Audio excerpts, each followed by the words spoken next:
चाहूंगी गौरव जी, जिस तरीके से अब एक बड़े स्तर पर महापंचायतों का आयोजन हो रहा है और हमने देखा लाखों की तादाद में लोग जो है उसमें हिस्सा ले रहे हैं, अब किस तरीके से आप किसानों को समझाएंगे? ये बात सही है कि है और बड़े पैमाने पर उसमें शक्ति प्रदर्शन का प्रयास भी किया जा रहा है और सरकार को ये संदेश देने का प्रयास किया जा रहा है कि किसानों का आंदोलन है।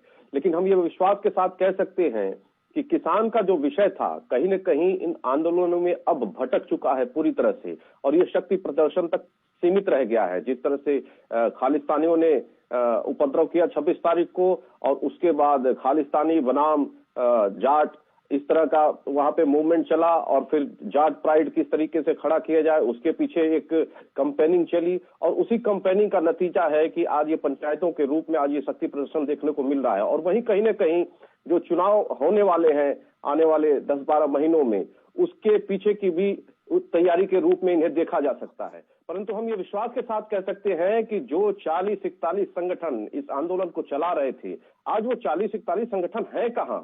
वो तो गुम हो गए कहीं, वो तो खाप पंचायतों में खो गए। तो ये भी तो जनता पूछेगी। और किसानों के विषय की जहां तक बात है, इन कानूनों से संबंधित की पक्ष की जहां तक बात है, उसके लिए तो सरकार ने पहले भी दरवाजा खोल रखा था, आज भी भविष्य में भी खुला रहेगा। वो कहीं भागा हुआ नहीं जा रहा है, उसका समाधान बातचीत से ही निकल सकता है। लेकिन जिस तरीके से शक्ति प्रदर्शन के माध्यम से ये कहा जा रहा है कि इन कानूनों को वापस लेने के सिवा और कोई बातचीत नहीं हो सकती, तो इस प्रकार से तो कानून संसद में बनेंगे और सड़कों पर वो बिखर जाएंगे, खत्म हो जाएंगे, समाप्त हो जाएंगे। तो डेमोक्रेसी का और लोकतंत्र का तो कोई अर्थ ही नहीं रह गया इस देश में। जिस देश की जनता ने प्रचंड बहुमत के साथ अपने मतों के साथ किसी सरकार को चुना है निर्णय लेने के लिए और वो निर्णय सड़कों पर गुम हो जाए, तो ये तो इससे हास्यास्पद तो कुछ हो नहीं सकता। और एक ऐसा आंदोलन जिसमें विदेशों तक के तार जुड़े हों, जिसमें लाल देश के तिरंगे का अपमान किया जा रहा हो, दुनिया के सेलिब्रिटी जिनको किसानी कृषि से कोई मतलब नहीं है वो इस आंदोलन में कूद रहे हो, तो बहुत सारे प्रश्न उठते हैं। मुझे लगता है कि इस पर भी ध्यान देने की आवश्यकता है और सही दिशा में इसको ले जाए किसान नेता, विशेष रूप से राकेश टिकैत। मेरा मानना है कि वही ज्यादा श्रेयस्कर होगा, क्योंकि उनके अंदर में भी कई पावर पॉलिटिक्स चल रही है, जैसे जयंत चौधरी, राकेश टिकैत, और उसमें भी कई ऐसे गुट हैं जो ये देख रहे हैं कि किस प्रकार से इन आंदोलनों का राजनीतिक लाभ उठाया जाए।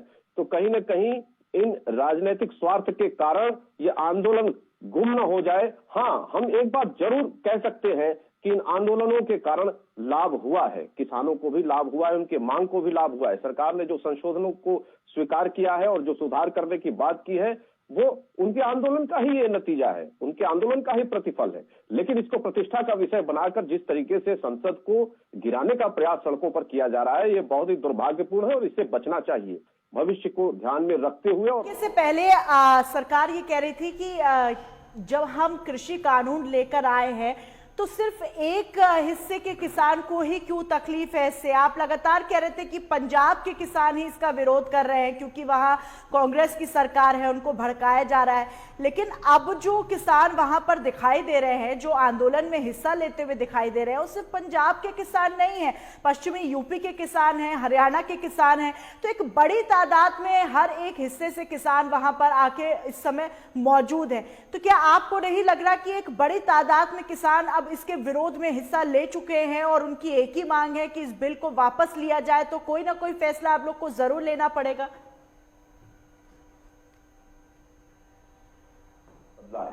कभी पंजाब और हरियाणा के लोग मिलकर के इस आंदोलन को बढ़ाए, कभी पश्चिमी उत्तर प्रदेश और हरियाणा के लोगों ने मिलकर के इस आंदोलन को बढ़ाया। लेकिन 26 तारीख के बाद इसका पूरा समीकरण बदल गया और इसके असली स्वरूप को, असली चरित्र को जनता समझना शुरू कर दी।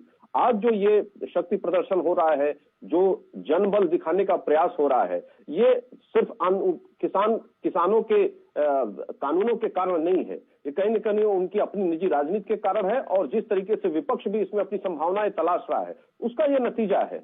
और पूरे देश में इन कानूनों को लेकर के कोई ऐसा रोष नहीं है। रही पंजाब के किसानों की आप बात कर रहे थे, ऐसा कई बार टीवी चैनलों पर हम लोग कह चुके हैं और मैं तो व्यक्तिगत रूप से कह चुका हूं कि 90% प्रोक्योरमेंट एफसीआई का पंजाब से होता है और कुछ हद तक हरियाणा से होता है। 67-68% एमएसपी का भुगतान इन्हीं क्षेत्रों को जाता है और ऐसा नहीं है कि सारे किसानों को उसका लाभ मिलता है, उसमें भी 6 से 7% किसान ही है जो इन एमएसपी का लाभ ले पाते हैं उन क्षेत्रों में भी। तो कहीं ना कहीं ये उनका जो ये पूरा कारोबार है वो नेक्सस है, वो ध्वस्त होने जा रहा है, टूटने जा रहा है। तो जाहिर सी बात है उसका विरोध करेंगे और स्वाभाविक है कि उसमें किसान भी होंगे, क्योंकि उसमें बहुत बड़े संख्या में आड़तिये भी हैं, किसानों से जुड़े हुए हैं और उसी वर्ग से वो आते हैं।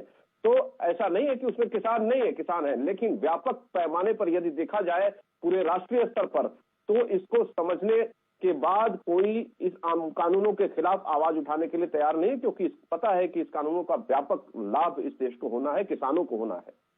जो भी है, बातचीत आपने की जिनसे, उनके बाद आपने ये तय किया कि 1.5 साल तक इस कानून को हम सस्पेंड कर देंगे।